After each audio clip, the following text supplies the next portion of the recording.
So it's a pleasure to welcome you here.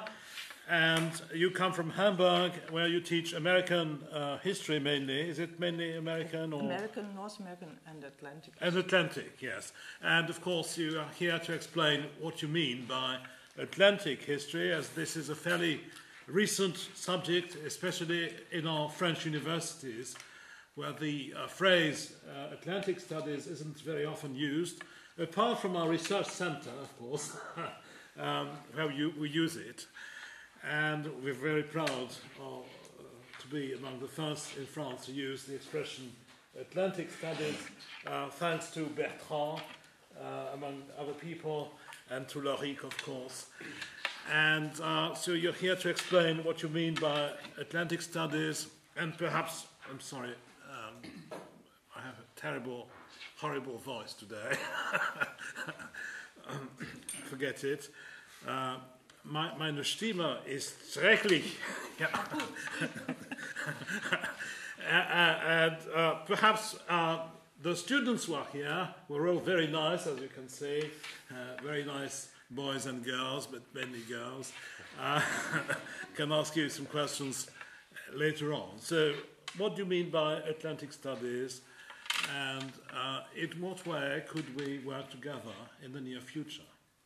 Well, thank you very much for letting me come to Paris. I haven't been in Paris for nearly 30 years, so it was some kind of refreshing memories.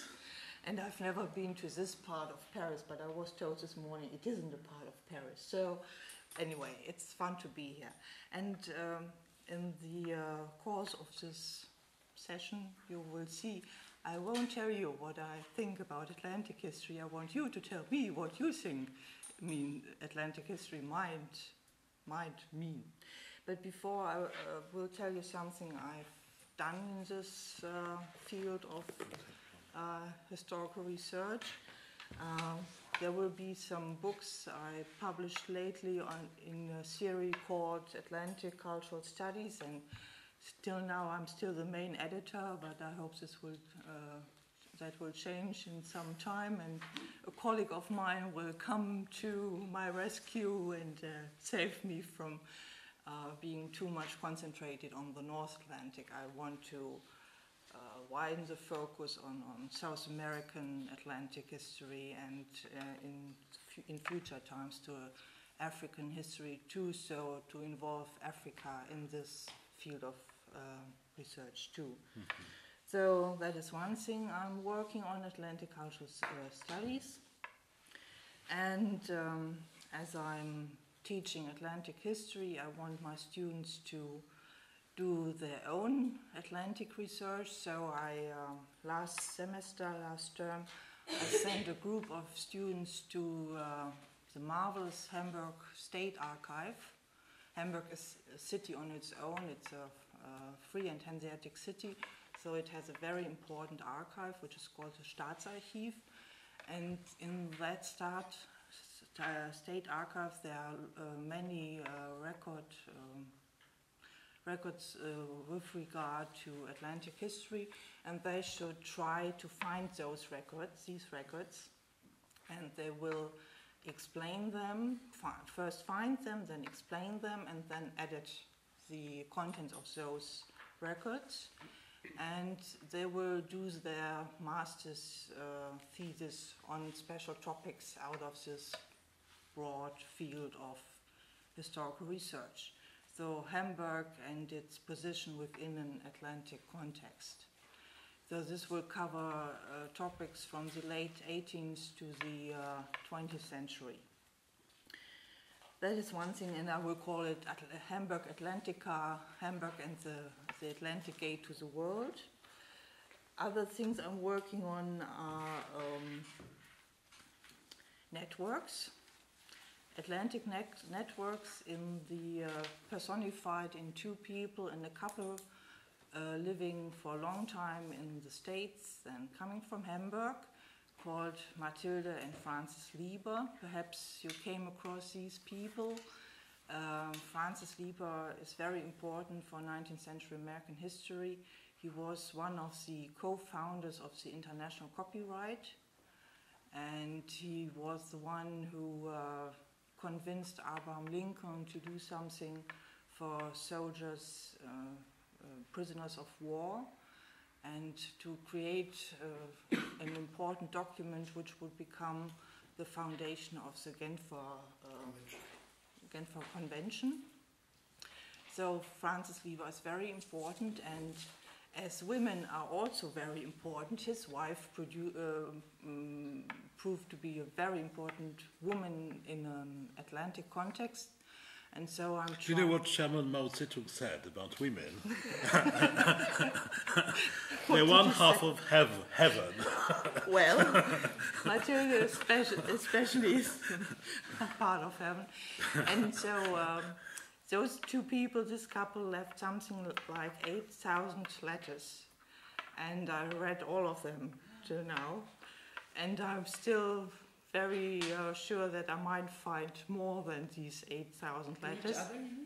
No, between each other, and they wrote letters to everybody you can mention. So their correspondence, the list of their correspondence reads like a who is who in Atlantic history in the 19th century. And a little impression of this you will get later. So, is it published? No, not yet. And that's something I'm doing, and another one which is a very old topic, and I'm still fighting with this thing. We are doing an edition of documents, papers by Jakob Leisler. Perhaps Bertrand knows the guy. Yeah, yeah. And David, you mean David Boris? Yes.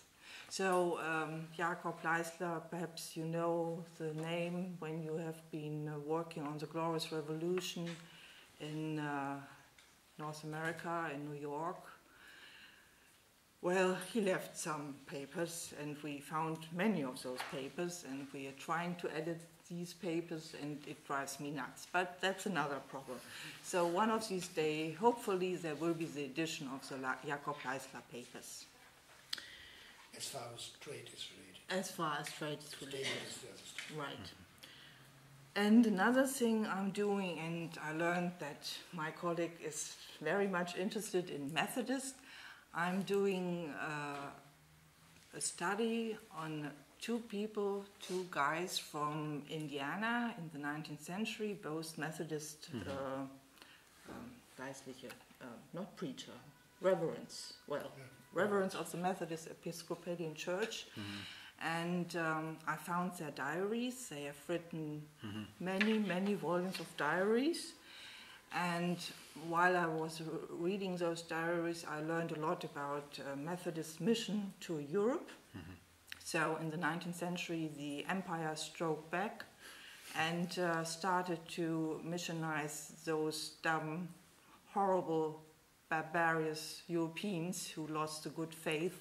And so the Methodists came to Europe and started to missionize Europeans. And this will be part of a greater project we are working now at Hamburg University.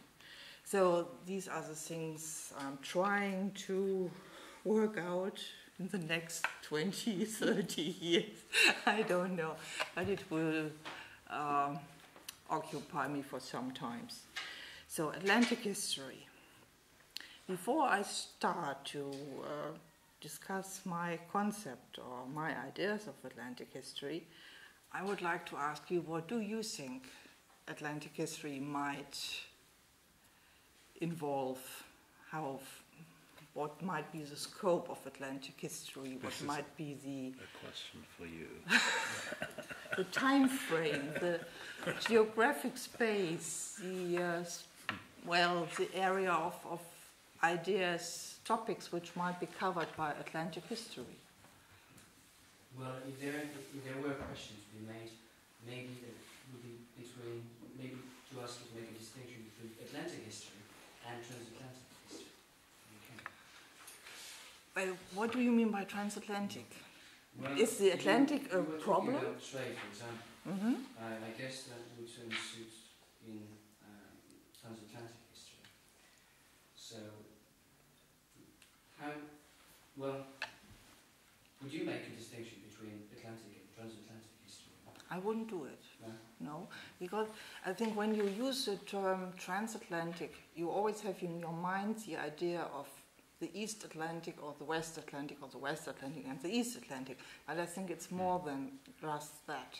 It's also circulation, communication, contacts between several parts of the Atlantic, on the Atlantic, within the Atlantic, around the Atlantic.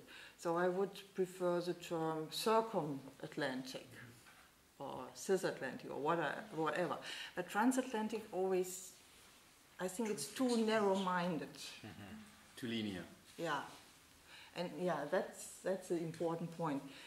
I want to include the Atlantic as a part of Atlantic history. So what's going on the Atlantic itself? How is the Atlantic Ocean used? And how is the Atlantic, what's the perception of the Atlantic? Does those perception change? For example, a student of mine is now working on the on Atlantic passages, on voyages across the Atlantic, and he tries to see in those journals how people describe the Atlantic. Do they see the Atlantic just as a was ist eine Fläche?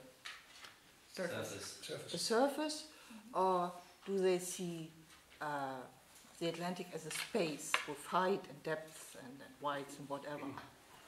So, and all these things you can't include when you use the word transatlantic. So I would prefer the term Atlantic. And the question is, how far does Atlantic history reach? So is it only, does it involve only the lands who really have a border with the Atlantic? For example, can you include California into Atlantic history? Not really. Pardon? Not really, I think. Yes, you can. You can. For example, The whole world. yes. So Atlantic history is a part of global history. I found some people from Hamburg getting stuff from Hamburg, from Europe, to California in the 19th century. So that's Atlantic history. Isn't the term transatlantic actually used across the seas to determine that Atlantic study? Yeah, but that's a Lydia thing. So I think it's too narrow. It's too Simplistic. Yeah. It doesn't describe the reality of it. It's not A, B line. No. It's much more complex. I should have a board to Transatlantic It's just term missing. requires One 2 point and another. points, a point of departure and a point of arrival. And a line Okay, between and two. we That's the think, line between. and the line between, right. We think that Atlantic invites more complex systems, more complex relationships. That's why it's probably more apt. And that's another important point. I think Atlantic history is a system of connection, of relations, of networks. And it might be a network of states, of nations, of regions, but more important to me is the idea that Atlantic history is a reconstruction of relationships between people and on different levels. For example, in commercial attitudes in trade, in politics, in culture, in religion, in families, in scholarship, transfer of knowledge, whatever. And that's the reason why I started with trade as an Atlantic communication phenomenon. So I think we really should look to the people, and we should find out about the people who move in this Atlantic space and what they perceive might belong to the Atlantic with the surrounding countries. I think that one of the key notions in Atlantic history is integration. It integrates the 3 or 4 continents around the Atlantic. So Jean-Baptiste raised an important issue. But Bertrand, couldn't you likewise say one of the key terms is explosion? Yes, definitely. But I mean, I agree with you. It's obvious to me that Atlantic history is more than trends. Oh, yes. Yes. And it's not only integration, it's also exclusion. Because trans indicates sort of binary relations, which you don't have. Atlantic history goes against that trend. Yeah. Yes, yes. So the starting point of Atlantic history should always be the people, and look at sources and try to find out who is moving in the Atlantic arena, who goes from point A to point B and goes back to point C, and that's not only from Europe to America or from America to Europe, but also when you see trade connections between the North American colonies. That's also Atlantic history. When you try to reconstruct trade from Boston to New York, from New York to Jamaica, from Jamaica to Barbados or to Suriname and back again. So that's Atlantic history. And I also would say that Mediterranean history might be a part of Atlantic history, or the history of the Northern Sea, or Northern Sea trade might be a part of Atlantic history. Or just to say, to speak pro domo, coming from Hamburg, also the trade connections or relationships of the Baltic Sea might be part of Atlantic history. And if you go further, it all belongs to global history. So you have to sail across the Atlantic Ocean to go to India, at least till the 20th century when you could board a plane. But before that, Indian history or the history of Indonesia or Japan might be a part of Atlantic history. That's a little bit, well, that's a lot of it. I open some boxes which some people wouldn't like to open, but anyway, I think that's also part of Atlantic history. And another thing, where we talked about the space, I also think we should get away from the notion that Atlantic history is a thing of early modern history. Atlantic history starts somewhere in the 14th century, or if you turn to the Vikings, even it might start in the 12th century, or even earlier, but well, the consensus goes, I think, that Atlantic history might start somewhere in the 15th century, and I guess it's still going on. So, I mean, I'm in France, so you have a lot to do with NATO, so you know everything about Atlantic history, and that it's a point of question also in the 20th and then the 21st century. But I think we should get away from the notion that Atlantic history stops somewhere around the French Revolution or somewhere around the American Revolution. It goes on very much into the 19th century and of course into the 20th century. But it changes, and that's the funny thing about it. To see the changes and to see the continuities. There's so much, there are so many things in the 19th century which you only can understand in Atlantic history when you know what was going on in the 17th century or in the 18th century. So we should get rid of the idea of the of those borders between 18th century and 19th century, between early modern history and late modern history. I think that's very important. What else? Well, we should think about that Atlantic history is not old wine in new skins or new wine in old skins, that it's just another term to replace political incorrect terms like overseas history or non-European history or imperial history. In Germany we have this horrible expression, außereuropäische Geschichte. It's horrible. I just hate this term because it always takes the point of perception from Europe. That's rubbish. I think you should get away from this notion that Europe is the center of the universe and that everything is concentrated on Europe. And I think the term Atlantic history just gets this idea that everybody is on the same level, that there is no imbalance, or that there's a stronger point. I think it's very important to take the term, the definition of a natural space to describe relationship of people, and not a political artificial term like British Atlantic, French Atlantic, Dutch Atlantic, or Spanish Atlantic, or the Black Atlantic. When I first heard this notion, I thought, Black Atlantic? What do they mean by that? Is it because the water is black or what? It really took some time to understand, and I think it makes no sense to use these ideas. It's just another way to describe colonial history or imperial history or whatever.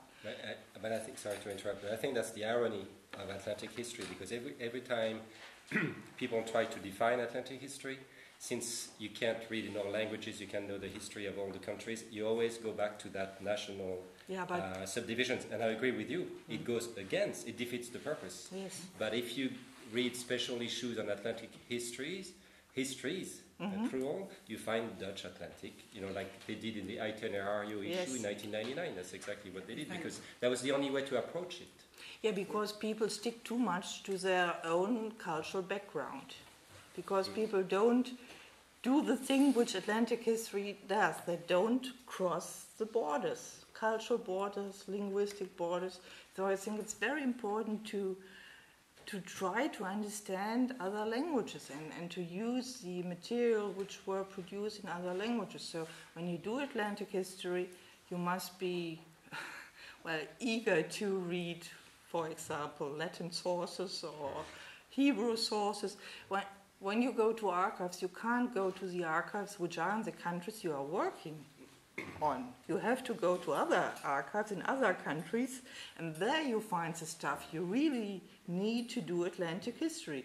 For example, when I was doing my habilitation, I was working on the relationships between Dutch and English people in North America. So I couldn't, of course I went to American archives, but to find the Dutch breaches, the Dutch violation of English trade commercial statutes, I had to go to the Dutch archives, and I had to use archival stuff which was produced in Suriname. Yes. So you have to think in broader frames. You can't stick to this national attitude. You must break away of national history. I think you referred to Black Atlantic, to Paul Gilroy's book, probably. But Paul Gilroy is not a historian, indeed, and he's into cultural studies, so his point of view is different. And I do think that he opens up the area of the Atlantic beyond any national interests. He addresses, as you know, the Middle Passage, slaves into the Caribbean, into North America. So I think the issue is so wide, Atlantic history, that you cannot address it as a whole, and people pick and choose indeed certain aspects that they want to illuminate. Yes, but I don't think he's narrowing down the topic. Yeah, but when you take those, if you use those terms, you evoke the idea that it might be a narrow thing than it really is. And I think this French Atlantic or British Atlantic just boils it down to things which are very much, which would be very much likened by the mother countries. So the British government in the 18th century would have loved the term, because London thought everything was concentrated on London. But what the people really did in the colonies was something completely different. They couldn't care less about what London wanted, so they did what they needed. And so they created an Atlantic history, an Atlantic reality, or Atlantic worlds. And you don't get the reality of history when you use a term like British Atlantic, because then you just reconstruct the perception of the dominant state, of the dominant nation. I was talking about Black Atlantic. Yeah, Black Atlantic is the same. Then you just concentrate on one topic.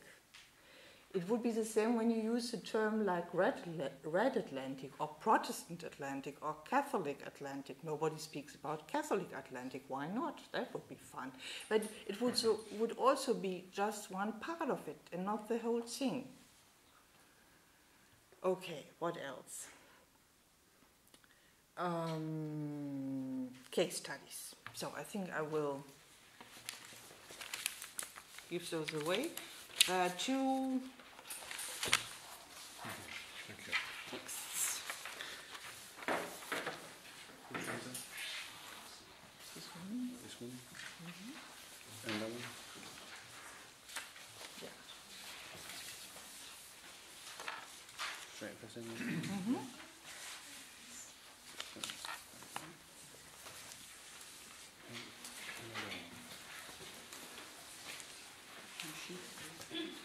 One each.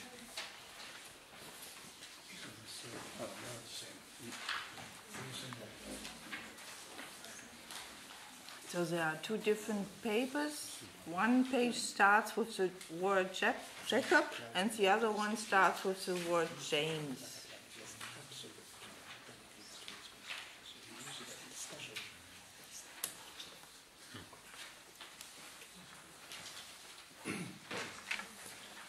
Everybody got 2 pages?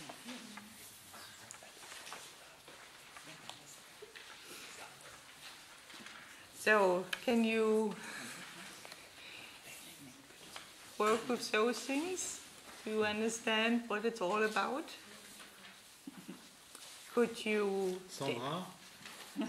tell something about when these papers might be produced and where they are produced? And what they have to do with Atlantic Is this history? 16th century? No. Which period would you say? Yes, Lee. It's safe. It's a safe answer. Who wants to have a guess? When was this produced? When was this produced?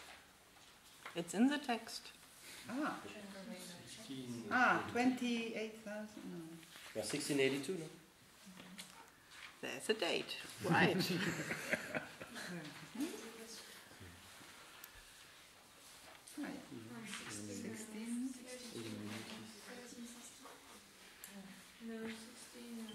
16. I think it's 1682. No? It's 6082. It's nice now. 8. Mm-hmm. Yes. So, Charles II. Charles II. so what do you think? What kind of who did produce such a document? Where was it produced? What can it be?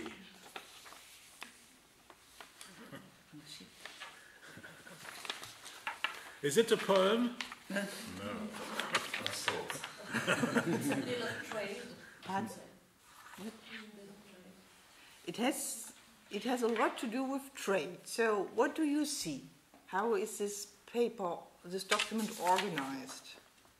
Is there a special order, systematic in it? How is it written? Is it written by somebody who writes poems or? Financial poems. Very much so. Writing about money. Writing about money. Is money involved in this document? Oh, yeah. Money, silk, Italy. Do you see money on the papers? Pounds. Weights. Mm-hmm. What else? So, what kind of document is it? Commercial. It's commercial. Okay. More specific. It's an account book? No. An export document. Well, it has with export to do. Port entries. Right. It's a port book. So where might this port be? Explain what a port book is. A port book Well, ships arrive in a port and they have to empty the ship and put everything to the customer and to the customer account, and they take notice of everything which was brought in the ship, and they have to pay customs. So the customs are on the one half of this page. I don't want to go into the custom rates. That's a complicated stuff. I just want to turn your attention to the text. So what you read is written by a customer, not by a customer, by somebody who takes the customs, and custom officer. So, and where does this guy sit?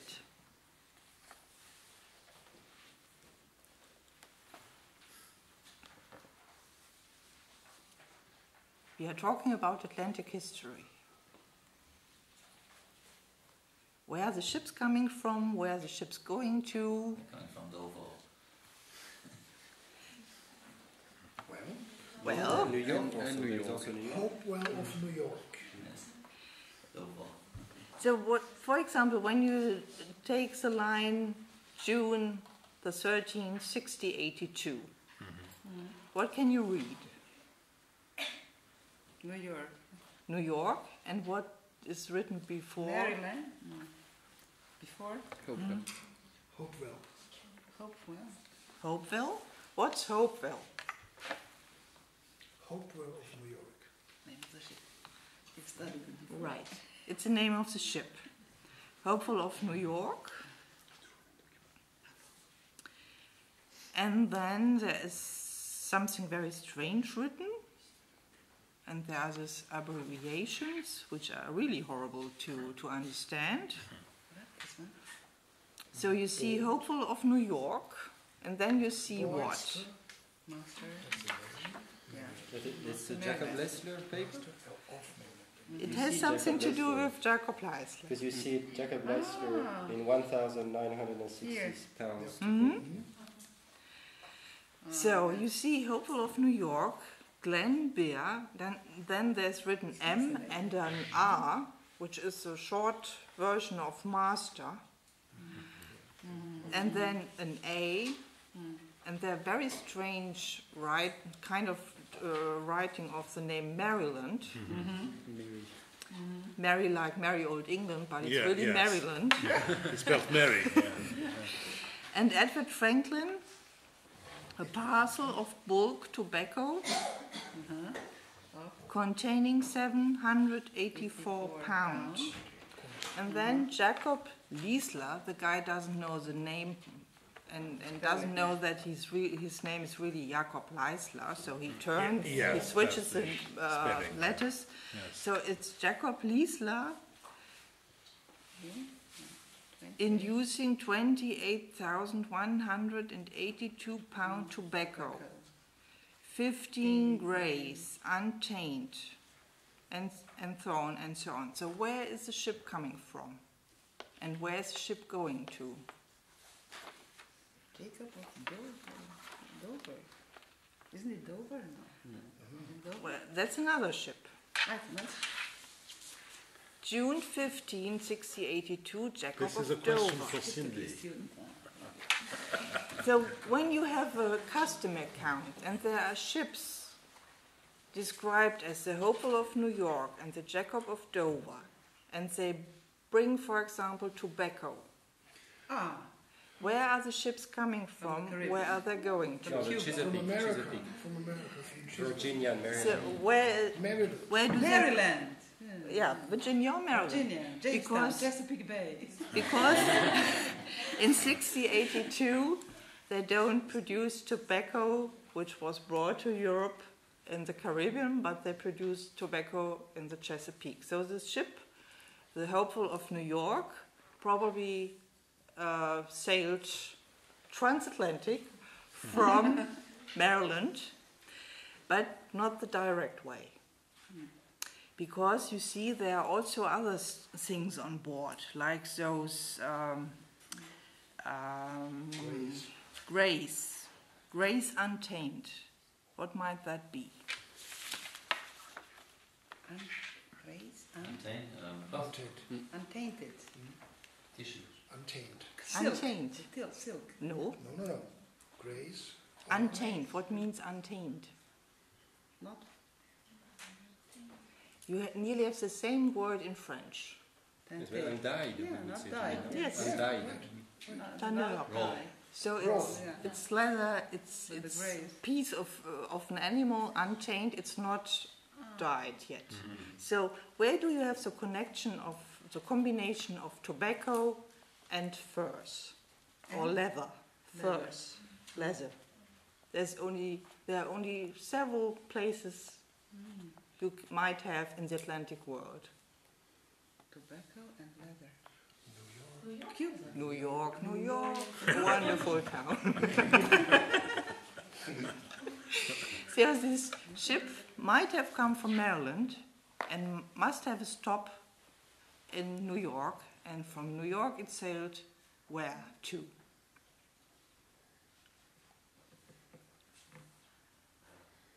It's Atlantic, Europe. transatlantic, Europe. Where might the ship from Dover come to? Where might the ship from Calais come to? Probably to Amsterdam. Could well be, but would the people in Amsterdam write in English and do a custom account and ask for custom rates in librum, in pounds, shillings and pence? No way. England. So it must be England. England. And not Liverpool, it's 6082. Not yet. Not yet. Bristol. It's 6082. Bristol. No, Dover. Is it in the text? no. London. It's Plymouth. It's one of the. It's either Plymouth or it's one of the little harbors which were under the dominance of Plymouth. And Portsmouth So or- it's those are port books from the harbors within the channel. So here you see a very well, I think, a proper example for Atlantic history. You have to turn to the people to understand it, to get the connection. You must know who is Edward Franklin, who is this guy called Glenn Beard. His real name is Henry Bird. The custom guy didn't had some problems with writing names. And while using those documents, you get a lot of information about trade, about people, who was trading what, where, when. And you get an idea how long those ships were on their way. And the second paper, the second page, you have the same ships on their way back to North America. When you look at the date August the 15th and August the 12th, there's a hopeful of New York is coming back. And now the name of the master is written in its proper way. So now you have the hopeful of New York, Henry Bear, master, and then you have two short letters, PR, Newport. Providence. Newport, Providence, Rhode Island. So this ship is going via England to the colonies. And where is this ship coming from? Can somebody try to read what is written there? Chloe.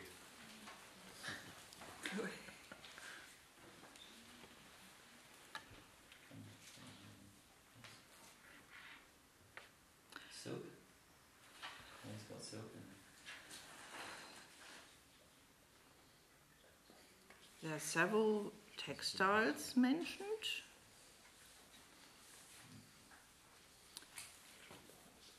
Jacob Leisler, in using 30,000 brickstones, 2,600 pantiles, 3 barrels terrace, 100 with bell metal, 2 millstones, and 10 gallons linseed oil, 18 yards and a half east country ticking, 5 5 pounds silk, as a special kind of silk.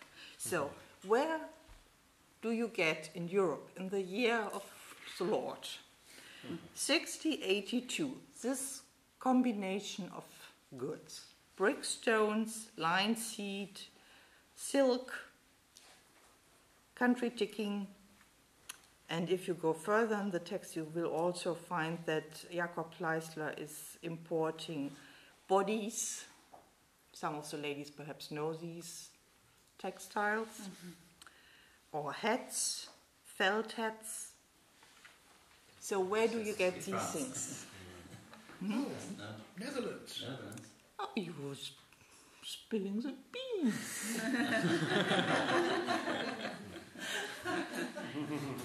Brickstones were produced in the Netherlands. Yes, that's true. And the brickstones were used in the colonies for building houses. They were too dumb to make their own brickstones, so they imported them from Europe, and they also needed those brickstones to make the ships more heavier.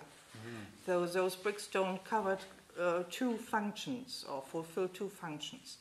So you have the ship coming from Maryland via New York, going to London, paying to England, paying taxes, going to the Netherlands, selling stuff there, and then selling things again which were needed in the colonies, and taking the things back via England to the colonies. So in those 2 pages, you have an impression what Atlantic history might be. There are no nations. There's only a nation in the person of the custom account taker, but nothing else. But you have ships, you have circulation of ships, you have circulation of goods, you have different countries involved, like the Netherlands as the big selling country in the 17th century, and you have England as something like a moderator of goods. And you have North America as a producer of goods which were needed in Europe and as a customer of goods. So you have Atlantic history. The history of bodies in Atlantic history, that would be something. A history which isn't written yet. But I think... We don't have a gut yet. Hmm? We don't have a gut yet. I think you're right. I think one approach that enables to break down national barriers in Atlantic history is precisely to study one commodity, what David Hancock has done. Because you can either look at one commodity or look at one group that goes, either through, that is tied through religion or something else, or trade, or both, and then you can see the Atlantic. It's a good lens, a good prism to look at Atlantic history. Atlantic marketplaces, for example, to use Tim Breen's text. So, and now I have another text for you. That's a little bit more complicated, I must confess. Getting better. That was the easy part. You know it by heart. You rely on your husband. No, that's not his cup of tea. It's not his cup of tea. No. It's a different type. This one. In the small print. That's a nasty thing. I really confess. And it can be even more complicated when trade destinations were not known, when you have letters to ship captains telling them their options. If you go to La Rochelle or Nantes, or if you go to France, go to Nantes or La Rochelle, don't go here, don't go there, because we know people. If you go to Spain, go to Barcelona, because we know someone, but don't go to Malaga, because we know someone and we don't want to deal with them. If you go here, if you go there. So sometimes ship captains did not know where they were going. They had things to sell somewhere at the best price they could get, full stop. And that was Atlantic. You had the sea and you had to sell your stuff. Good luck. And it could get even more complex when they stopped in the Atlantic Islands, the Azores, Madeira, of course. When they stopped in Western Africa, then west to the West Indies. They did not know really what they would find. Some European war raging there. Saint Christopher was half English, half French. There was always, things going on. And then back to the East Coast, Carolinas, when they had been invented, Maryland, Virginia, New York, New England, not necessarily knowing where you would end and where you would be in 2 weeks, 1 month, etc. So you clearly get a sense of uncertainty and web with options and possibilities and trade routes, but very flexible. And that also pulls attention to the persons of the skippers, of the captains. It's not only the merchant, it's the captain who is as important as the merchant, because he has to decide what to do.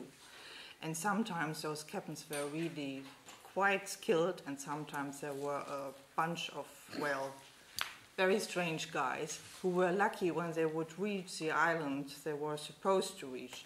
So I found documents on captains who should go from London, from Plymouth to Barbados, and they didn't hit Barbados, so they ended up in Curacao, and big surprise. Or they told the people in England, oh, by the way, we didn't make it to Barbados, we made it to Curacao.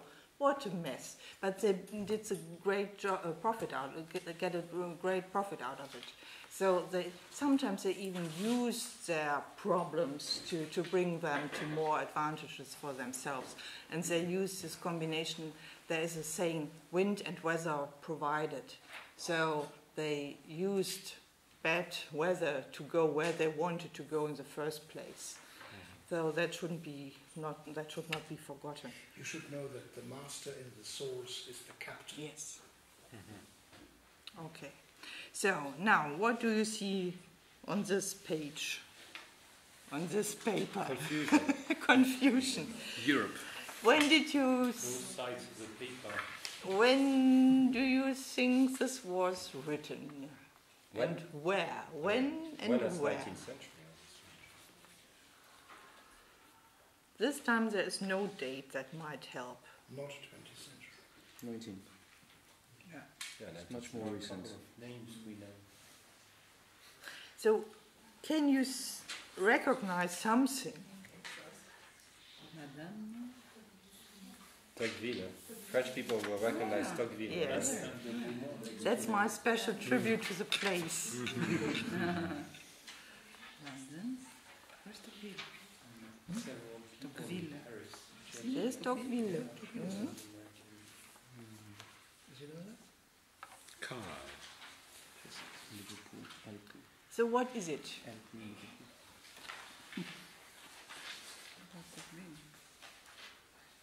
It's a highlight in one of my findings at an archive. I think you have to imagine yourself being in the 19th century. You don't have a handy. You don't have a computer. You can't write emails. Don't have telephone. You don't have telephone. Okay. How do you get to know people? And how do you know that this guy, for example, is trustworthy? Or that lady is more than beautiful, that you can really trust her with money? So there must be a simple method to establish trust in a person. And this document is all about that. Well, it's two documents in one. First of all, it's a letter. It's part of a letter written by my beloved Francis Lieber to his wife, Mathilde Lieber. It's written in 1844. And where is it written?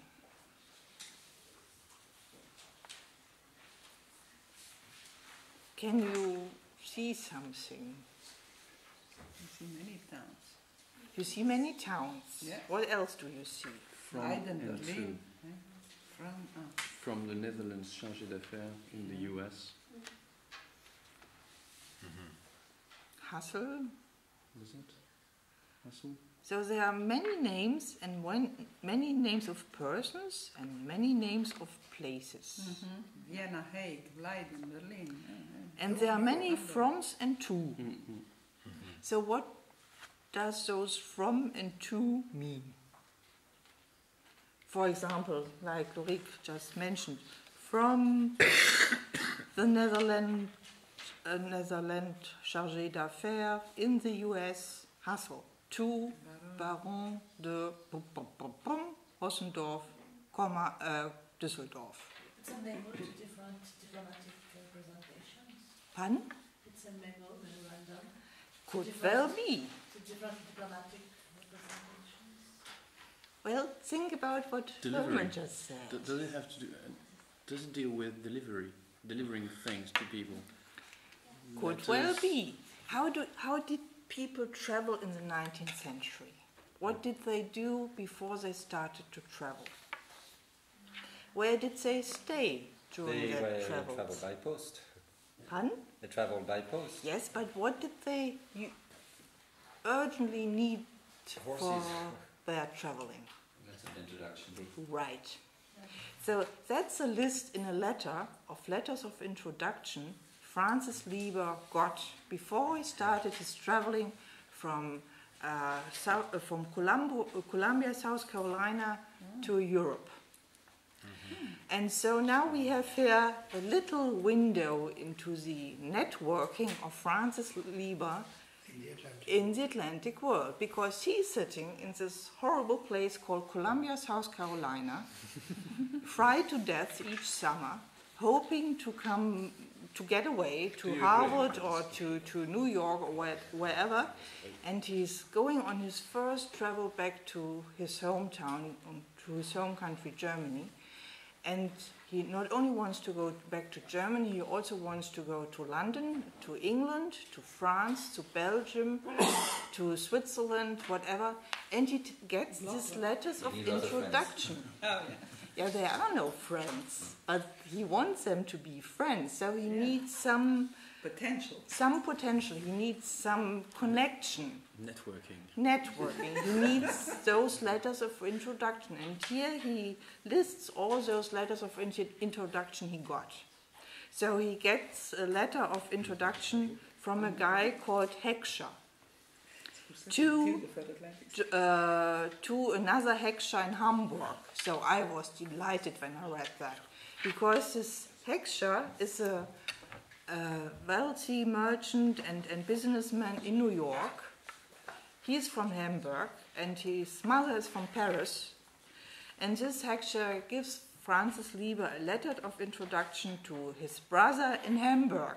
Big Hubel, I was delighted. Or, for example, some lines lower, from George Parrish to Richard Parrish. Those were some of the richest people in Europe in their times. The Parrish were, you would say, stinkingly rich. It's a disgrace.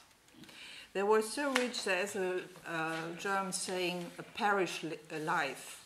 So when you lived on real luxury, that was called a parish life.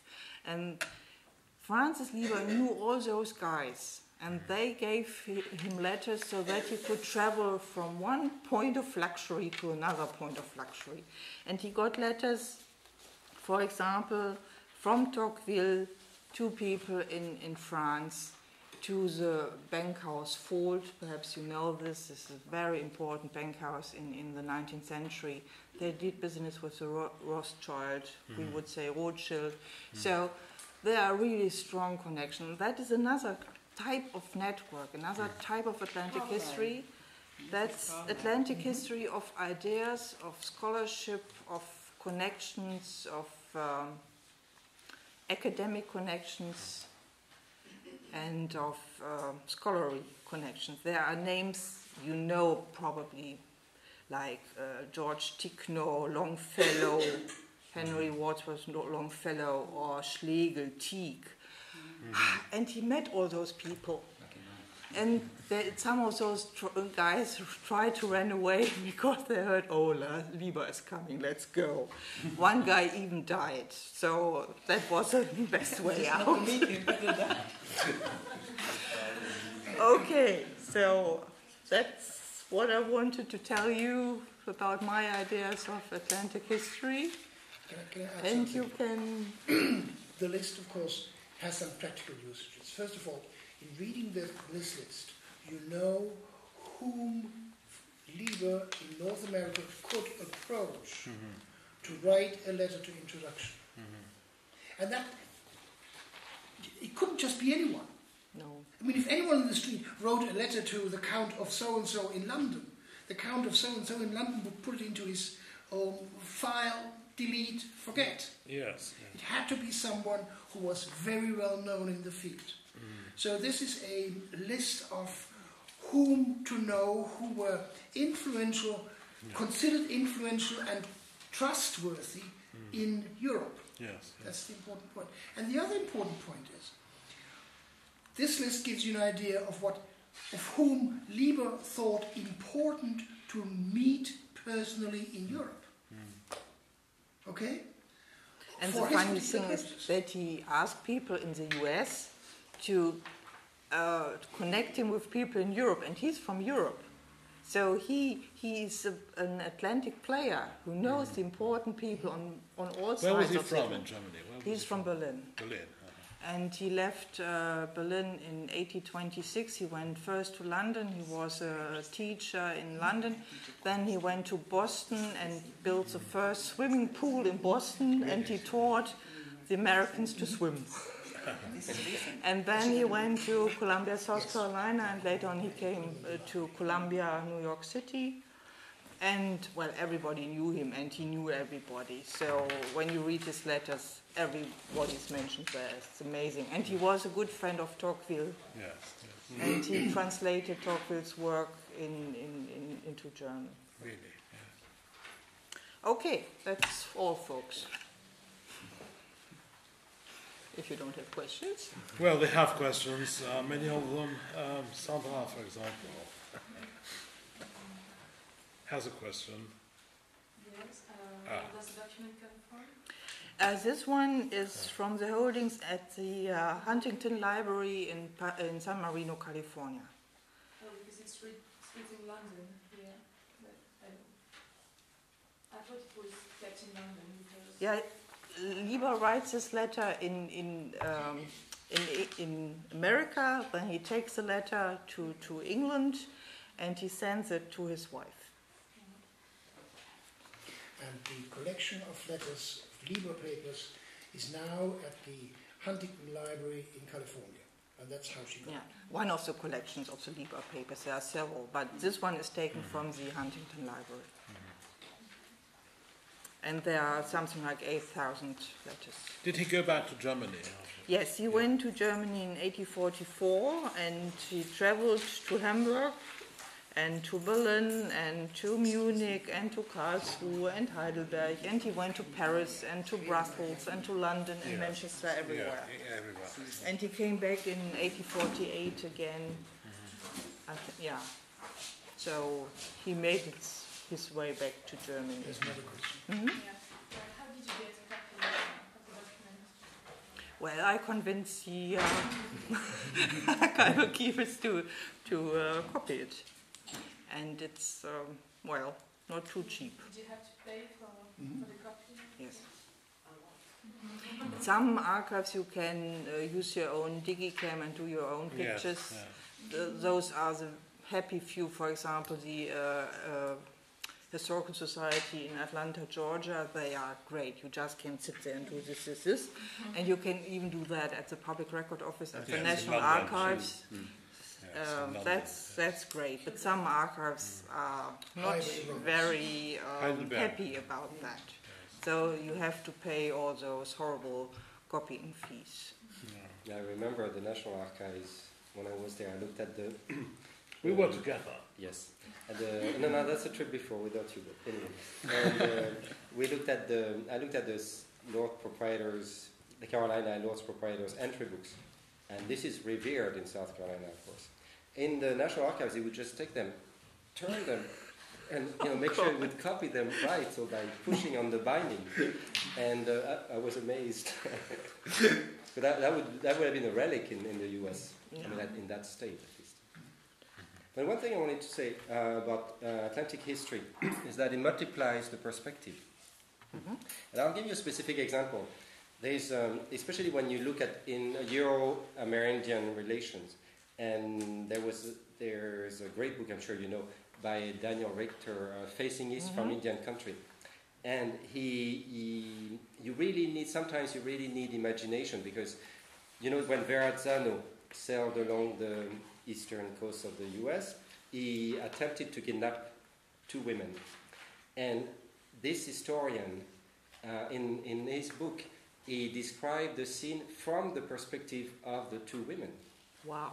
So imagine how they reacted. They fled to avoid being kidnapped. That's a good example of Atlantic history, where you completely turn around the perspective. Through imagination, because he has no records, of course. He has to imagine how a Native American woman might have reacted when she was about to be seized. So there are many ways to write Atlantic history and many ways to perceive it. So there is the floor open to many ideas and many possibilities. Just discover the possibilities. Do you think Atlantic history is useful from the point of view of politics? Well, we've talked about human beings, talked about trade goods, talked about cultural or meanings of goods, etc., talked about communications. But what about politics? What about politics? Is it useful as a concept to improve our understanding of politics? Yes, and how can you trace politics in Atlantic history? How can you find clues, Well, one simple way, for example, would be treaties. Just turn to treaties and see how people describe themselves in treaties. Interesting, for example, is the use of the word Americans. Yes. If you look at the Treaty of Utrecht, there the Americans, I think, describe the European. And later on, the Americans are the Native Americans. So this word turns in itself. It was the other way around. First, the Americans are the Indians, and then later are the Americans the Europeans. So that's a way to get closer to politics, but other ways are, example, statutes. The book trade also. Book so trade. The circulation of ideas. The work and decision of governors, or wars. Wars might be a great way to analyze political relationships. Or correspondence, official correspondence. Yes. I'll give you an example of what I have in mind. And it's an example that involves French history.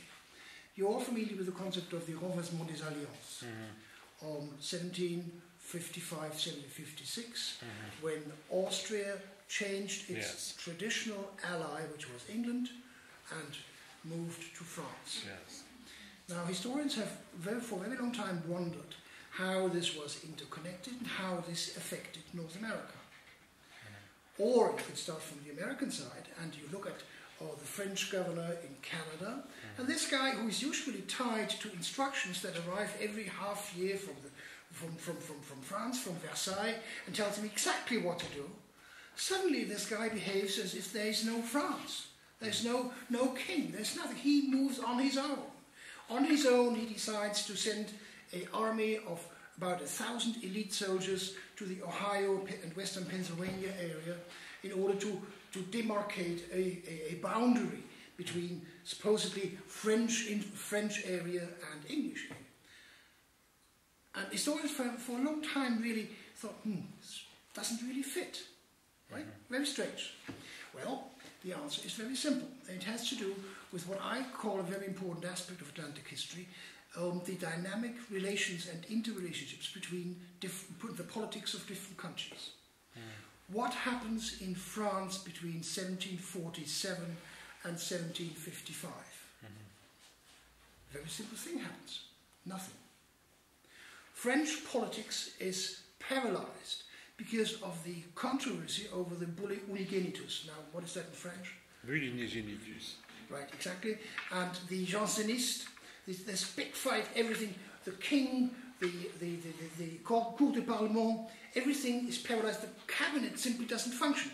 Count Kaunitz, who later becomes the Chancellor of Habsburg, is Dutch and Austrian ambassador in 1748, 1749 in Paris. And he desperately wants to talk to a cabinet minister on changing the alliance of Habsburg. He doesn't find anyone. The only one willing he finds is a little bit later Madame Pompadour, but she's not a cabinet minister and she's not on the level that she can make decisions on initiate negotiations. So one explanation is why the French governor in Canada is suddenly able to do things that the king in France and the cabinet in France is unable to agree on any kind of policy. And you look to England, lo and behold, the same thing happens. Henry Pelham dies in 1754, before is absolute chaos. Henry Pelham dies in 1754 and you have chaos again. The English government is unable to produce any meaningful alternatives in this worst of crisis in the Atlantic theatre of face. What happens? Governor Dinwiddie of Virginia doesn't have instructions from England, he's let out on the loose. When the French army moves down to Ohio, he sends this young, totally inexperienced George Washington with 200 militiamen into the area in order to beat these 1,000 French elite soldiers. What happens? Jumonville gets killed, 3 French ambassadors, and that act in itself creates then the Atlantic scandal of the century. The papers with the corpses are sent back to Paris, and Paris suddenly realizes, Jesus, things are totally out of hand. Things go back to England, and England, Jesus, are totally out of hand. And what no one planned in Europe, no one intended at the time, becomes true. England is forced to react to the 1,000 French elite troops by sending 2,000 English elite troops, the Guard, the Broad Guard is called, under Edward Braddock to North America in order to start formal military proceedings. From the point of view of Atlantic history, this example shows that events within Europe create different situations in the colonies, create political situations in the colonies that open up abilities to set examples that then move back to Europe and force the hand of the colonial government in Europe. Both the French government's hands are forced and the English government's hands are forced before they paralyzed itself and were unable to control events in North America. So Atlantic history is many things. It is communication, very important. It is the change of values, very important. It is the transport of goods, very important. But likewise, it is a dynamic relationships that never can be thought of, that just one part reacts and doesn't affect the other. The other is always affected, even if it doesn't show up in the document. Yeah. It's for the historian to find out how it's been affected. California was mentioned. Of course, California is, for a time, an immensely important part of Atlantic history because the gold rush dramatically affects the currency system, the movement of people. In small German villages, people leave. In French villages, people leave and go to North America. Doctors go, natural scientists go. And thus change the complexion, demographic complexion, academic complexion in Europe as well as in North America. And then, of course, the gold rush ends, and California fades out of the picture of what we call Atlantic history. Yes. But it comes back. But it comes back. But it's there. I think you raised a good point that Atlantic history reveals that people in America were far from being isolated. And I know in the 17th century it's flagrant. And the more you use the Atlantic history approach, the more you see that they were really aware of what was happening in Europe. Maybe, of course, with time delay, but they definitely were influenced. Sometimes not directly, indirectly, but Atlantic history reveals a very strong interconnection. Yes, we in France very often are not aware of the German dimension.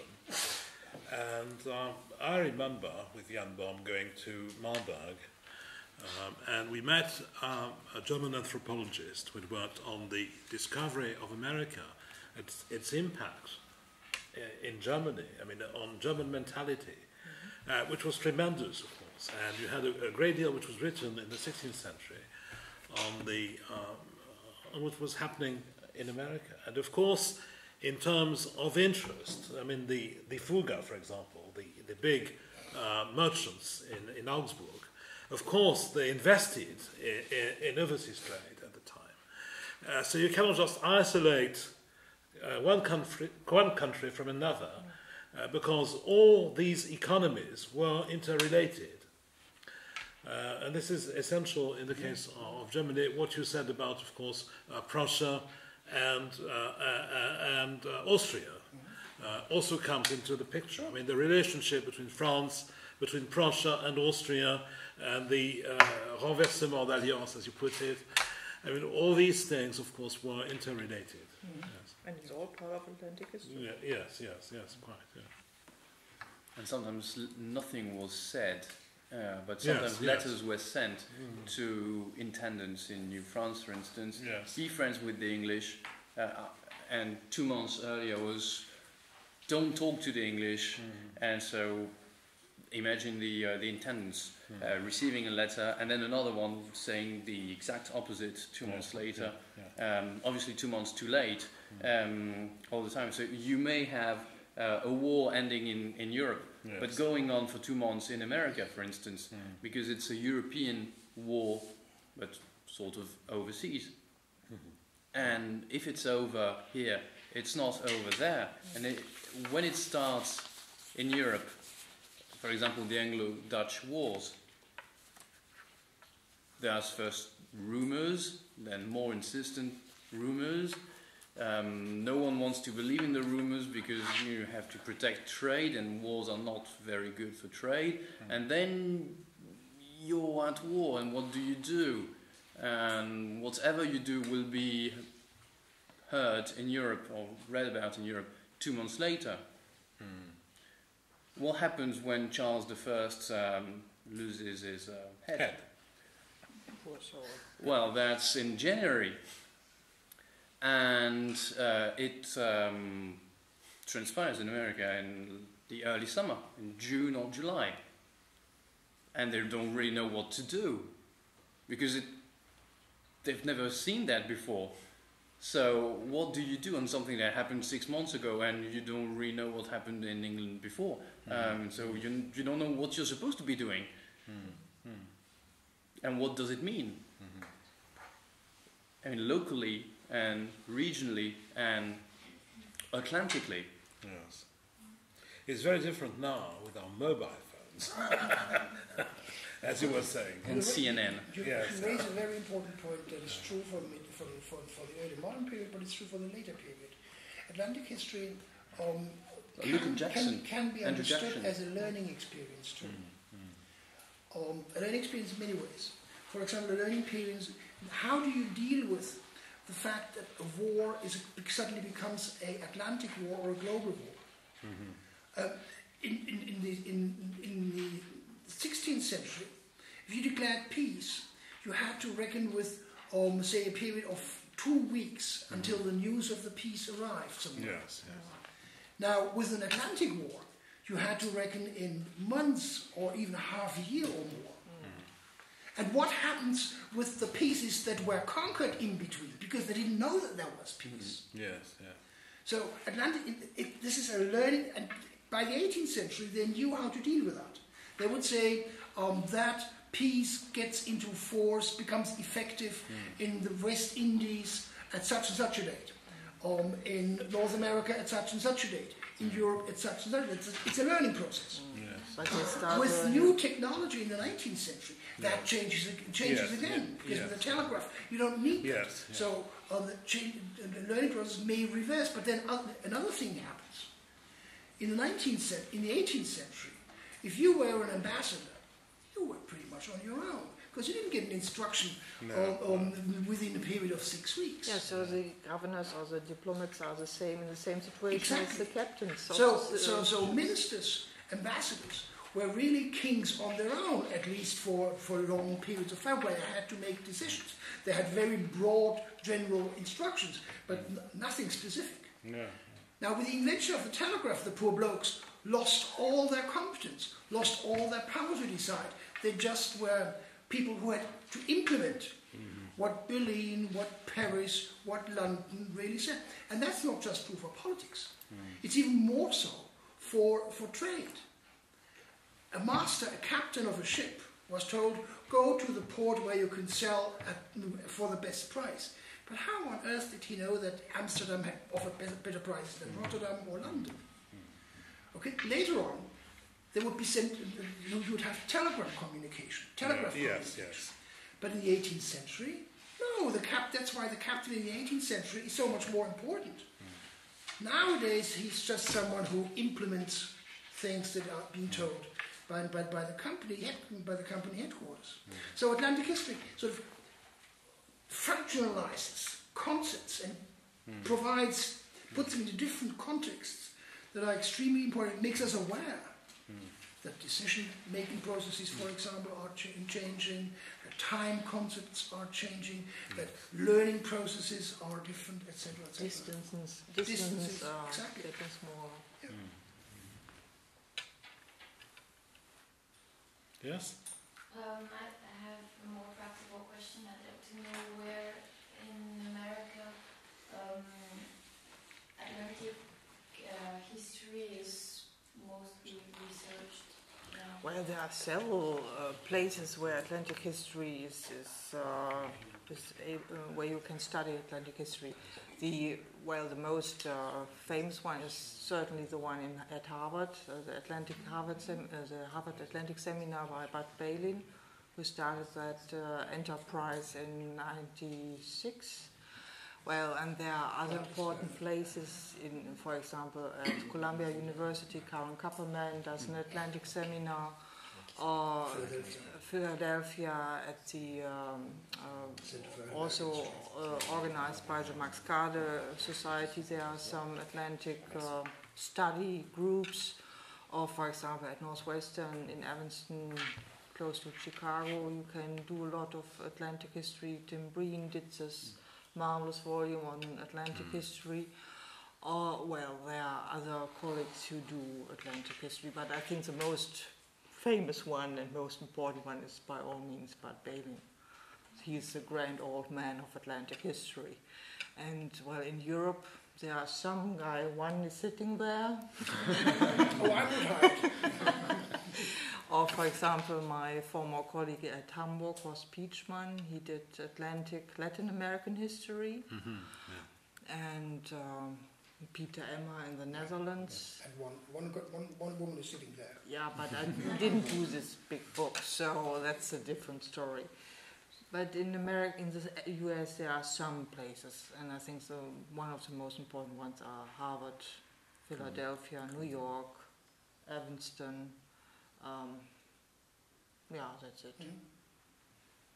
But is this, in the recent period, is there a great development of this field? Oh yes. Like as for societies? There are many conferences, there are seminars, there are fellowship programs which really favor Atlantic studies, PhD theses which are specially written with regard to Atlantic history. So that's really one of the main stream topics in recent history. Someone over here once said that if you want to sell anything, it's got to have Atlantic in the title. Yeah, but it should also have some Atlantic in the text. That helps. And it doesn't help if it's only colonial history and the Atlantic doesn't take place. So it really should put emphasis on Atlantic. You can do a test. Call up, say, the online catalog of the Library of Congress, and put in the word Atlantic and put in as year 1990. You probably get some 20 or so titles. No, don't think so. And then put in 95. You get probably 50. Do the year 2000, and then you really get the load rolling. It starts really with the Harvard seminar in 1994 or 5. 96. Before Atlantic simply is as a physical thing. Mm-hmm. Well, there was this efforts in the 1910, 1920, and again in the 1940 with the Palmer book on Atlantic Revolutions. Yes. And Bud Bailey always tells a story how this poor guy was ridiculed at one conference, and nobody believed in the Atlantic history, and he would love the idea that now we are sitting here, for example, thinking about Atlantic history. Yes. So that was really something which took off in the 90s, and I guess that was... This was also related to the question of revolution. And the Atlantic Revolution. There was a huge controversy in this country in the 1950s, when and early 60s, when the phrase "the Atlantic Revolution." That's Gaucho and Palmer. Yes. Was criticised by people like Albert Soubou, for example. Said, "Oh, rubbish! This is NATO propaganda." And all those people who were regarded as secret agents, He's always loved to be secret agents. Yes. Well, if the intelligence community would give us the money for it. Right. Nobody's really I wrote an article on this subject, by the way. If I can find a copy, I'll give it to you.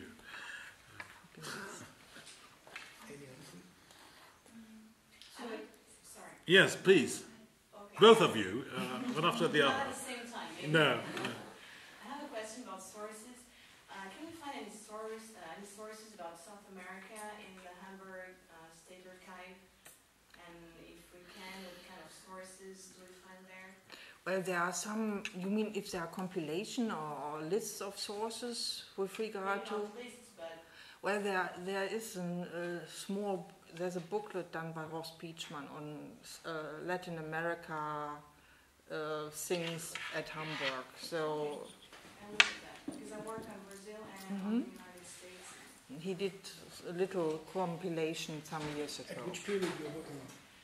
17th century through the early 19th. No. Do you know Klaus Weber? Do you know Klaus Weber's work? I work on Indians, but I know that Indians are also related with Atlantic history. I don't know that author. No, he didn't, not on Latin America. That's, I thought he did. No. Okay, sorry. But Ross Beachman, that's the name. Okay. You should check. And is it like a bibliographical book? It's a compilation of sources you can find in Hamburg and institutions which are interested in Latin American history. But I think I remember that it's concentrated on 19th century. But anyway, just have a look at it. And are you familiar with David Weber's work? I did. Okay. I met him. Yeah. But he's more on Spanish America. No. Well, he's the one of the very few who really looks to the Indians too, and it's affected us. In Spanish America. Yes, sure. I met him at the Huntington. Yeah, okay. Well, there are some other guys I'm thinking about. Can you give me your email address? Okay, sure. Okay. Thank you.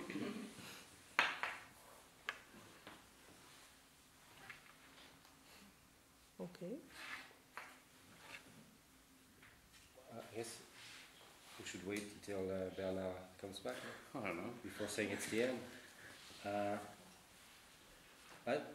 There are questions you raised about the development of Atlantic history, and Lauric was nice enough to quote one of my articles, which will be published, because I wrote about that, the development of Atlantic history in the US, where actually I met Claudia in 1996 at the Harvard seminar. I think when there is a rivalry between two professors who are very famous, Bernard Bailyn and Jack P. Green. And one teaches at Harvard, Bailyn, and the other one teaches at Johns Hopkins. Well, until he retired, then he moved to the Brown University at Providence, where he was a fellow, permanent fellow. And so there is this rivalry between those two professors who got the idea first. And Jack founded a research center at Johns Hopkins in Baltimore in the 70s, I believe. So there were, as you said, there were attempts at launching this Atlantic history perspective, but it's only in the 90s that it took off, definitely. But there is also, of course, there is a center in Philadelphia, there is the one at Harvard, at Baltimore, but there's also one in Charleston that was founded by Jack Green also. Yeah. But in Charleston they do cis Atlantic history. Yeah, it's that is, they take one region and they see how that region was part of the Atlantic basin and how it was influenced by, in that case, the development of the introduction of rice culture, slavery, and then the migration from the ties to Barbados, for example, and then later the Haitian Revolution. So it sees one region and it sees how it's part of the Atlantic world. I think it's important that one gets the context of these developments right. America, after the Second World War, increasingly after the 1950s and 60s, and particularly after the Vietnam experience, moved back into itself. And there is, if you put it in negative terms, an increasing provincialization of particularly early America. It became inward looking, definitely. Right. The New England syndrome. Right.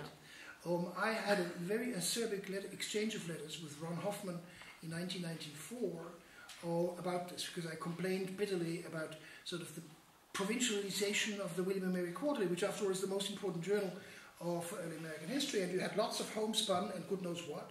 But the Atlantic or Europe just had disappeared, as if these people who had come from Europe to North America in the 18th century had come out of nowhere, fallen from heaven or whatever. And Ron Hoffman bitterly disputed that. And then the next year, or shortly thereafter, Bud Bailyn came with his seminar, which really changed the terms of the debate. Now that's the American side. There's a European side. And that's why I think why we in Europe have a different perspective.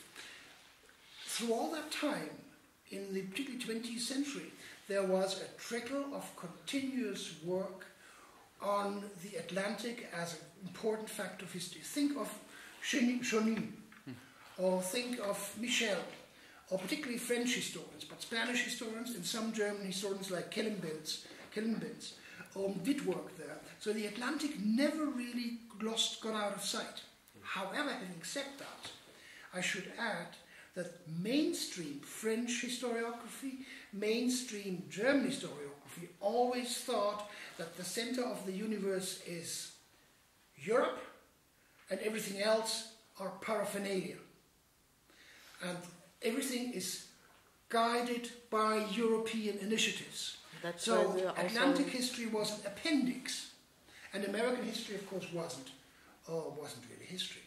I remember Theodor Schieder in Cologne in 1960, when Cologne just had a newly tiny department on American history, where I was. Theodor Schieder once said, "God, America really doesn't have a history, does it? I mean, why do we have a special department? Isn't that carrying things a little bit too far?"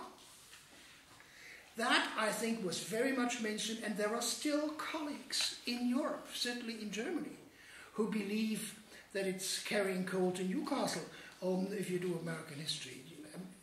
American history is an appendix to European history. I mean, all this really forms in, but the contexts for the emergence of these concepts are different. I think it's important to keep that really in mind. I think you're right. That's what I stress in my article, is that the development of Atlantic history in the United States is tied to globalization of their own history. Oh, yes. Because with Atlantic history, they admitted that Europeans or other people from other continents could write about their own history. and that was a major breakthrough. Right. And that's why when say those Atlantic history seminars are always international, because from a very practical point of view, as we all know, if we know the US, you want to get funding, you have to invite people from other countries. You know, it has to be international. You might have guessed there is a difference between Claudia on the one sense and Bertrand and myself on the other. And it has to do with generations. Claudia is the next generation in a sense, because she has fully imbibed what I would call the cultural turn. For her, Atlantic history is very much more culturally defined than it was for me. I'm from a little bit an older generation. Then I actually, when I initially started to think about Atlantic history, and I've learned from her that this is really a far too restricted sense, that the cultural definition actually is the much more wider and much more important one. So if you want, you have the pleasure of seeing two different generations of Atlantic history sitting here at the table. Oh, some more. So if you all go into it. Yes, of course, then you are the third. You are the hopeful generation. The rising generation. Hope Next and rise. generation. Here's someone.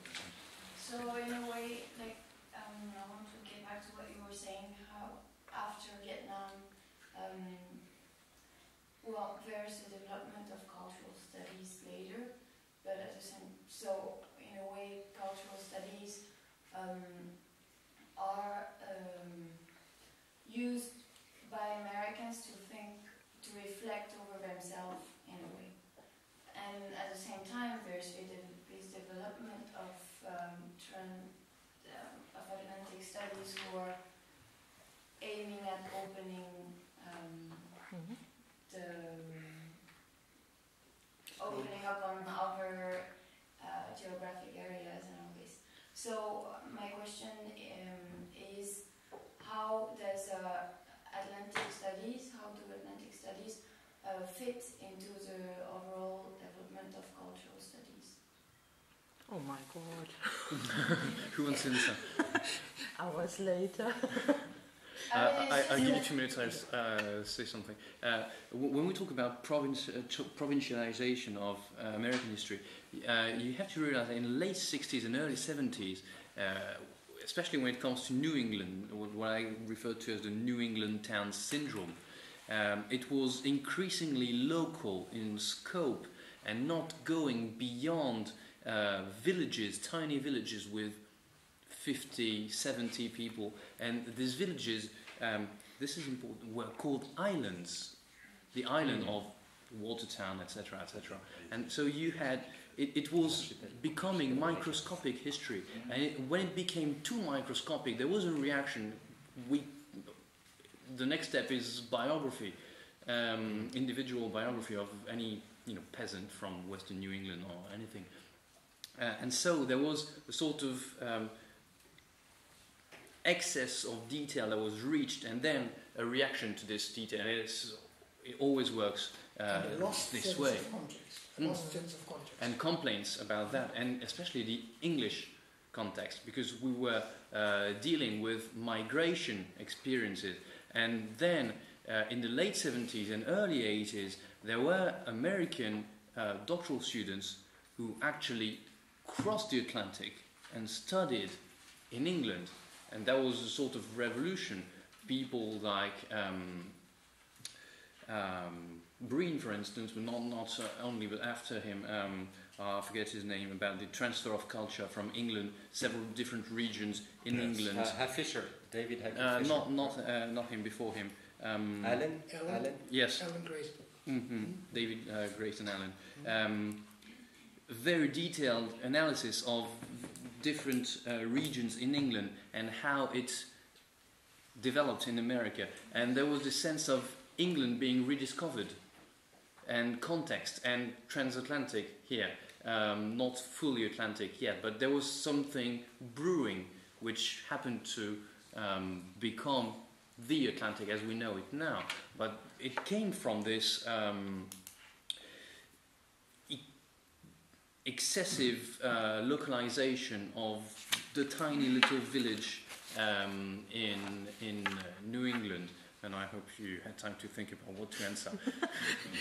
No, I won't start it. Well, I think it's a different attitude of continents and of Europeans and Americans. that we look at things different. So when you see some US Americans talking about Atlantic history, they still think about North American history with a little touch of Atlantic in it. And when Europeans think of Atlantic history, they see Atlantic plus North America and Europe in the ideal version. And I think that's a difference. I think this is one side. There's another side to it.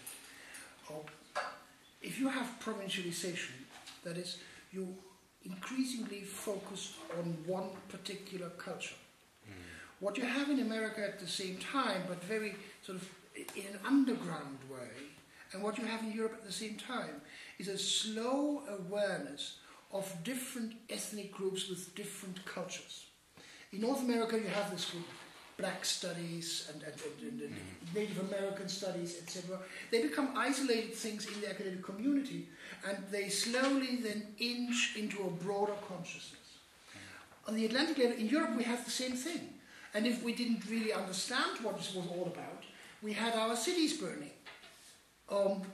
This was something that was forced on us, in a sense, to know and understand what, with how many different cultures, how many different ethnic groups with the different cultures are living together.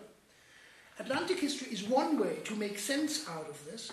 Global history is another way to make sense out of this. I think we're just talking about different ways to conceptualize that and not just leave it as isolated events, not just create a new department for Black studies at an American university or Black literature, etc. But to sort of incorporate that into a larger concept of culture that is so large that it can accommodate the different cultures that we're talking about.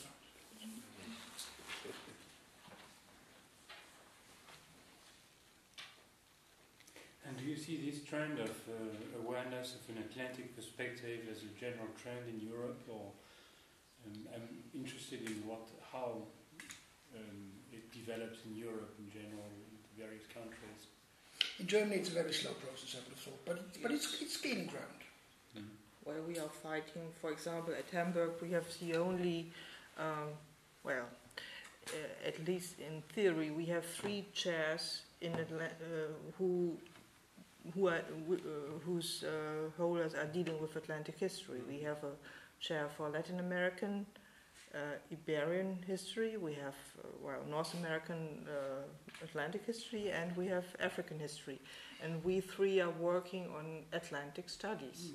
So that's very singular in Germany, and I guess also on the European continent. Or are there these constellation at a French university? No. It's starting. We have the new Institut des Amériques, which is beginning, and that's why also I'm very interested in your perspective, because the Institut des Amériques aims at putting together and connecting people who are working on Atlantic studies as well as mainly North American studies and Latin American studies. And it's true that there are very few centers in which there are people working together on Latin American history and or even Latin American culture and North American culture. So that's something that we're trying to develop. It might might also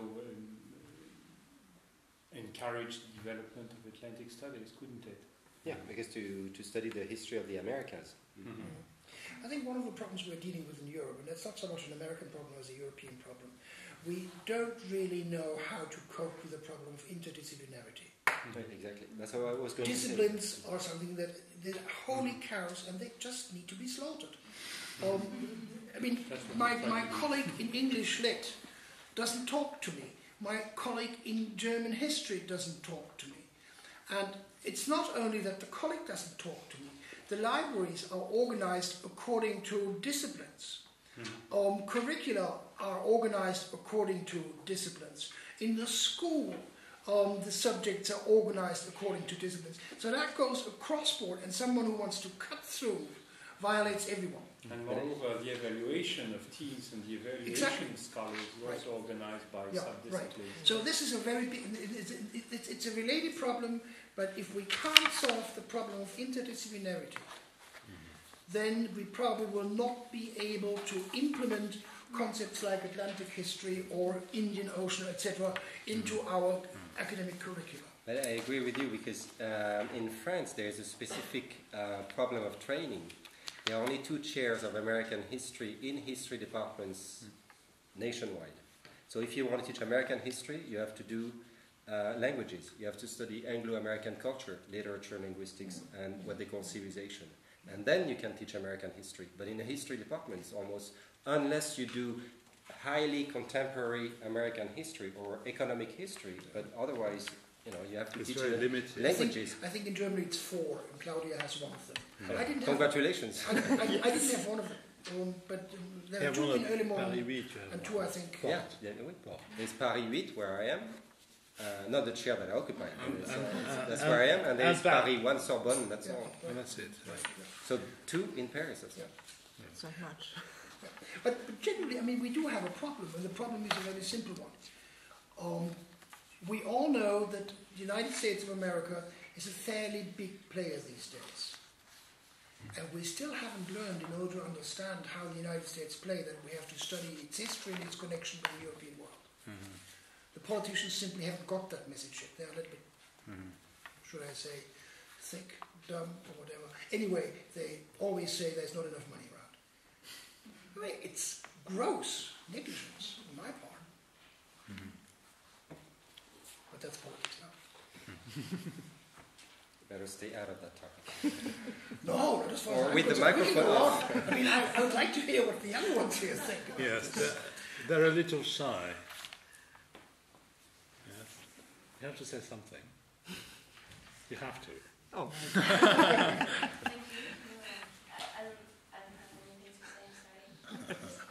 But in view of the aforesaid, it's obvious that something will have to be done at the universities, so that we students at this stage in our study, it's important for us to know if there is a frontier between British CV and American CV, because at some point we are concerned.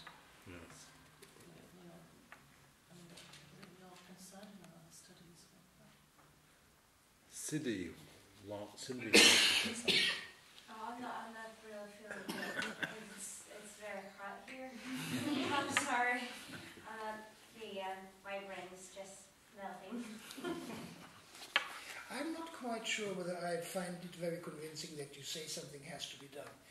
Why don't you, as students, not do anything about it? I mean, professors have been saying that for a long time. But nowadays, what a professor says is not as important as what a farmer says. Okay? But if you, as a student body, go out and say, we find our curricula monolingual, dumb, provincial, good knows what, we would like to have here new initiatives taken. We would like to have new subjects. Forget about all these borderlines. Just really start doing it and give us the people who can do it.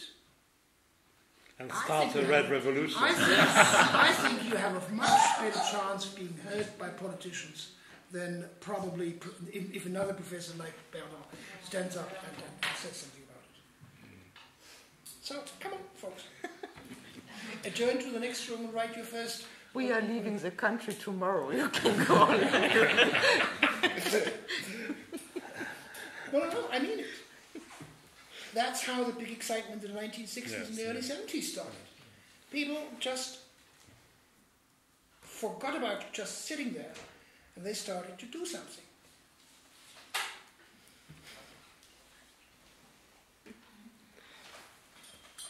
And don't be afraid if it's called revolutionary. As long as it's right, it may be called whatever. Can I ask one more question? So when Monsieur Potier asked about how in Europe this discipline was developing, spread more, I was wondering, like, if we take a look at the immigrants in, like the European immigrants who made America in the early 20th century, and do we find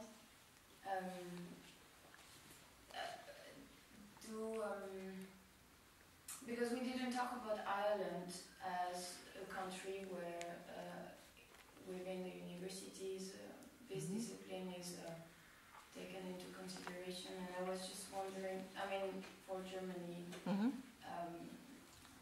this is an example, but then can we find among the group of immigrants, I mean, I'm sorry, maybe it's very difficult. No, it's very good. So there were a lot of German immigrants in the US, so there's a German interest for this discipline. Do we find this equation in other European countries that have in the past sent a lot of immigrants to America? Especially Ireland. In Ireland, migration history is a big topic, and I've been to Galway at the National University of Ireland and taught there, and there was always migration and migration history in the 19th century on the people's mind. So that's really something people think about, write about a lot. So just have a look at the literature done on Irish migration and the input of Irish migrants to US history. It's a society. And they have a Center for Atlantic History in Ireland. Yes, and a really good one. So whenever we are planning something about Atlantic history between France and Germany, we should involve Ireland too, especially the Galway Center. Yeah, Nicholas Kenny is one of the. There's Balin, there's Green. Nicholas Kenny has been very active for a long time. There's a famous article by him in 1999, writing Atlantic history or something. In the it's 1999. It's early in the Atlantic process. And Nicholas Kenny was in Paris 2 years ago at big international Atlantic conference, and he was the first keynote speaker about that, and he's in Galway trying to get things moving as well. So yes, Galway is one of the centers in Atlantic history, modern but not only. Another one is Leiden. So Peter M.I. Leiden is very well. He did a lot of work on Atlantic history, and he put many things into motion. So there are different countries: the Netherlands, Germany, Ireland, besides France or Great Britain, which are very much interested in migration history. And in Germany, there's this center by Klaus Bade on migration history, and they publish loads and loads of books. So there's a lot of things. There are many things going on. In Eastern Europe, I don't know anything about Eastern Europe. Well, there's a work going on now of Polish migrants via Hamburg to the US. So there's a little bit coming up now, but it's only since the last 5-6 years, at least that I know about. Your question involved another one, that is, did immigrants from Europe to North America become active in creating something like Atlantic history? Yes. The answer is, for the 19th century, yes, you have famous examples, and Lieber is the best known one. Lieber, for example, transferred the German encyclopedia Brockhaus to North America and Atlanticized and Americanized it. 20 volumes, just like that. Amazing feat. In the 20th century, not so much. Partly because the immigrants who left in Europe, or in North America, left Europe in a context of high nationalisms and transported not a cosmopolitanism but a high nationalism to North America. I've known personally some of the German historians, Jewish historians who left Germany in the 1930s and were important historians in North America. Hayo Holborn is a case in point. Fritz Stern is another one. But they are not, in the sense, Atlantic historians. They are liberal German historians who pursued a liberal notion of nation in their work. Mm-hmm. So I think these historians have to be seen in the context of the historiographic moods and political moods at the time. And the agenda, I mean, and the 19th century is, this is what differentiates centuries and what makes the 20th century so different from the rest. Right. Those who didn't emigrate in the 19th century certainly were clearly highly nationalistic, Preußen, Treitschke, etc. But those who emigrated, like Lieber, they were the opposite. They were on the other side, or many of them were on the other side, and that's Lieber and people like Karl Scholz, Karl Scholz, etc.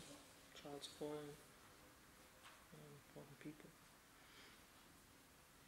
Any other questions? Well, thank you very much.